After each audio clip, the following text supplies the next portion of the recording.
The area of triangle whose vertices are, find the area of triangle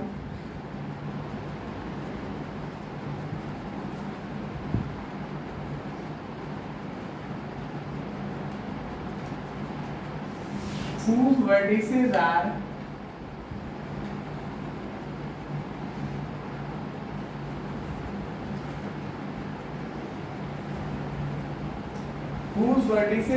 A3, 2, B 11, 8 and C 8, 12. तो question है find the area of triangle whose vertices are A 3, 2, B 11, 8 and C 8, 12। मतलब ये हुआ कि उस त्रिभुज का क्षेत्रफल ज्ञात कीजिए जिसके शीर्ष दिए हुए हैं ABC। तो आपको पता है अगर इसको हम सॉल्व करेंगे तो अभी मैंने आपको इसके जस्ट पहले समझाया कि किसी भी ट्रायंगल का एरिया निकालना हो जिसके तीनों वर्टेक्स पता हो तो किस मेथड से निकालते हो। हमने वर्टेक्स का मेथड समझाया, क्या बताया कि अगर तीनों वर्टेक्स का कोऑर्डिनेट सिस्टम में दिए हों x1 y1 x2 y2 और x3 y3 तो एरिया ऑफ ट्रायंगल का फार्मूला बताया, area of triangle is equal to 1/2, total के मल्टीप्लिकेशन में 1/2। फिर आगे क्या लिखोगे x1 into y2 minus y3 plus x2 into y3 minus का y1 plus x3 into y1 minus y2। इस फार्मूले का यूज करके लिख लेंगे जहां पे x1 y1 x2 y2 और x3 y3 क्या है, ट्रायंगल के वर्टेक्स हैं। तो according to question we have given here,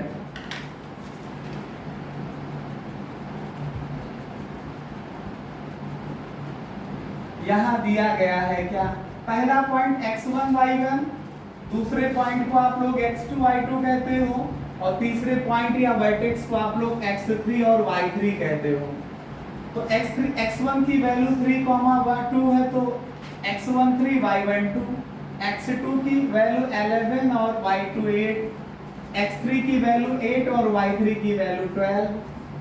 तो एरिया ऑफ ट्रायंगल अगर आप लोग निकालोगे, एरिया ऑफ ट्रायंगल ABC, त्रिभुज ABC का क्षेत्रफल, हिंदी में लिखना हो तो ऐसे लिखिएगा। फिलहाल आप लोग हिंदी इंग्लिश दोनों समझते हैं क्योंकि भारत में रहते हैं, भारत के लोग हिंदी इंग्लिश दोनों समझते हैं।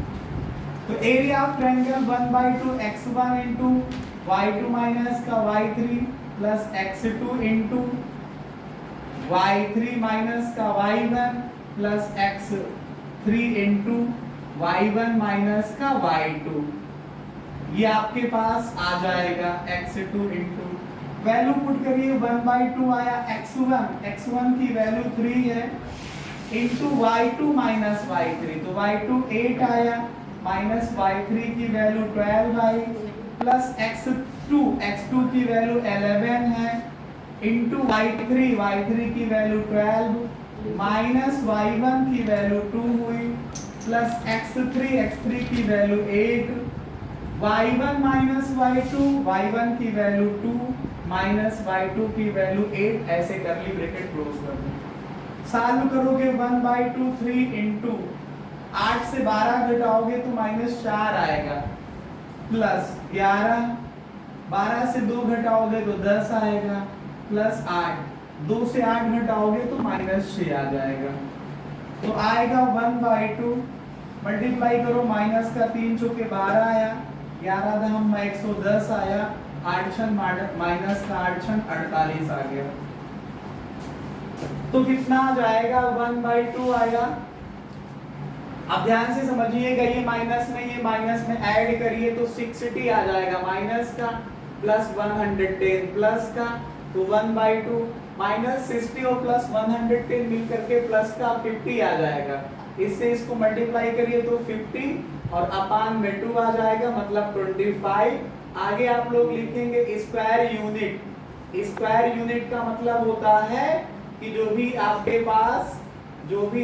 पास यूनिट दी होगी साइड के लिए सेंटीमीटर में है या मीटर में है या किलोमीटर में है, तो उसके हिसाब से एरिया की यूनिट अगर सेंटीमीटर में तो सेंटीमीटर स्क्वायर, अगर डिस्टेंस मीटर में है तो मीटर स्क्वायर, और अगर किलोमीटर में है तो किलोमीटर स्क्वायर।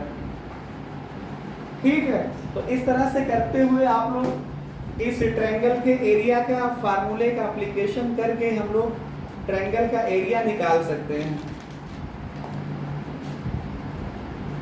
एक क्वेश्चन हम आपको और कराएंगे, ऐसा ही आसान प्रश्न है, लिखेंगे आप लोग हमारे साथ, find the area of the triangle formed by the points.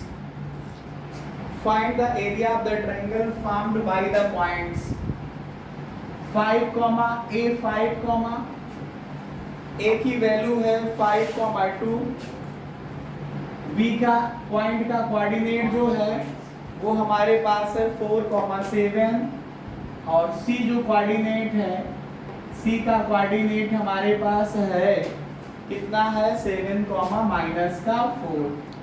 इस क्वेश्चन में कह रहे हैं कि find the area of the triangle whose vertices are this। उस त्रिभुज का क्षेत्रफल बताइए जिसके ये वर्टिसेस हैं। तो आपको पता है ये पहले वर्टेक्स को हम लोग x1, y1 कहते हैं, दूसरे वर्टेक्स को x2, y2 कहते हैं, और तीसरे वाले को x3, y3 कहते हैं।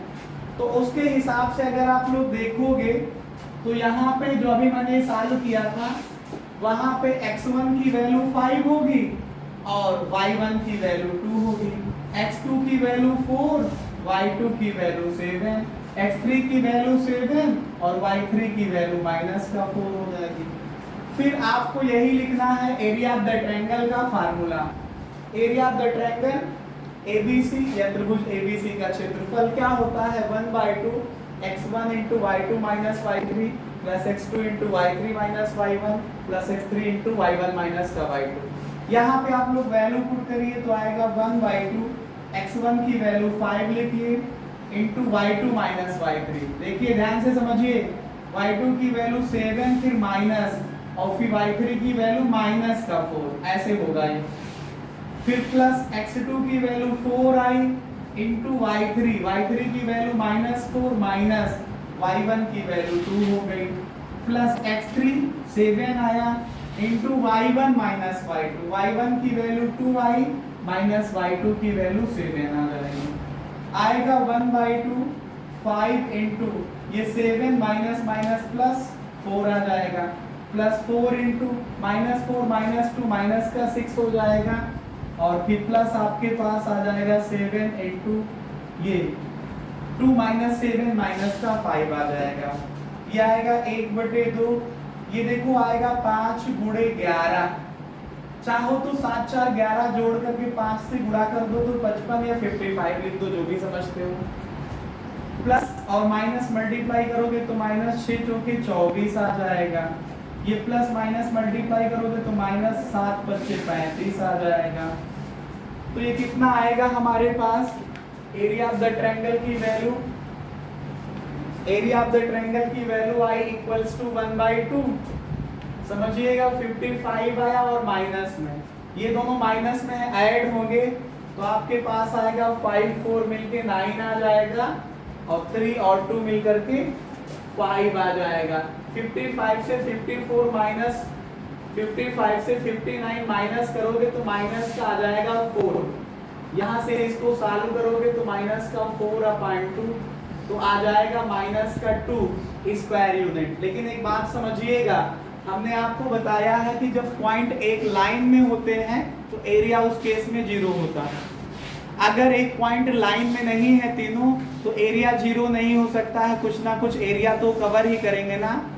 तो इसका मतलब कुछ ना कुछ कवर करने का मतलब वो वैल्यू 0 से बड़ी होगी। ये जो माइनस में आया है ये पॉसिबल ही नहीं है। इसका मतलब हुआ कि हेंस एरिया ऑफ ट्रायंगल जो होगा, हेंस एरिया ऑफ ट्रायंगल जो होगा यही आएगा, लेकिन आपके पास ये पॉजिटिव होना चाहिए, स्क्वायर यूनिट या वर्ग इकाई। जब भी एरिया नेगेटिव आएगा आप उसे पॉजिटिव मान करके चलेंगे। क्यों? क्योंकि किसी भी फिगर का एरिया नेगेटिव नहीं हो सकता है। अगर वो फिगर लाइन होगी तो उसका एरिया 0 होगा, और नहीं तो 0 से बड़ा होगा, लेकिन 0 के इक्वल तो हो सकता है जब वो स्ट्रेट लाइन में हो, कोलिनियर पॉइंट्स हो, लेकिन 0 से लेस नहीं पॉसिबल है। तो इसका मतलब हुआ कि इसका जो एरिया आएगा वो क्या होगा जाकर के पॉजिटिव प्लस का 2 स्क्वायर यूनिट। ठीक है, दैट्स ऑल।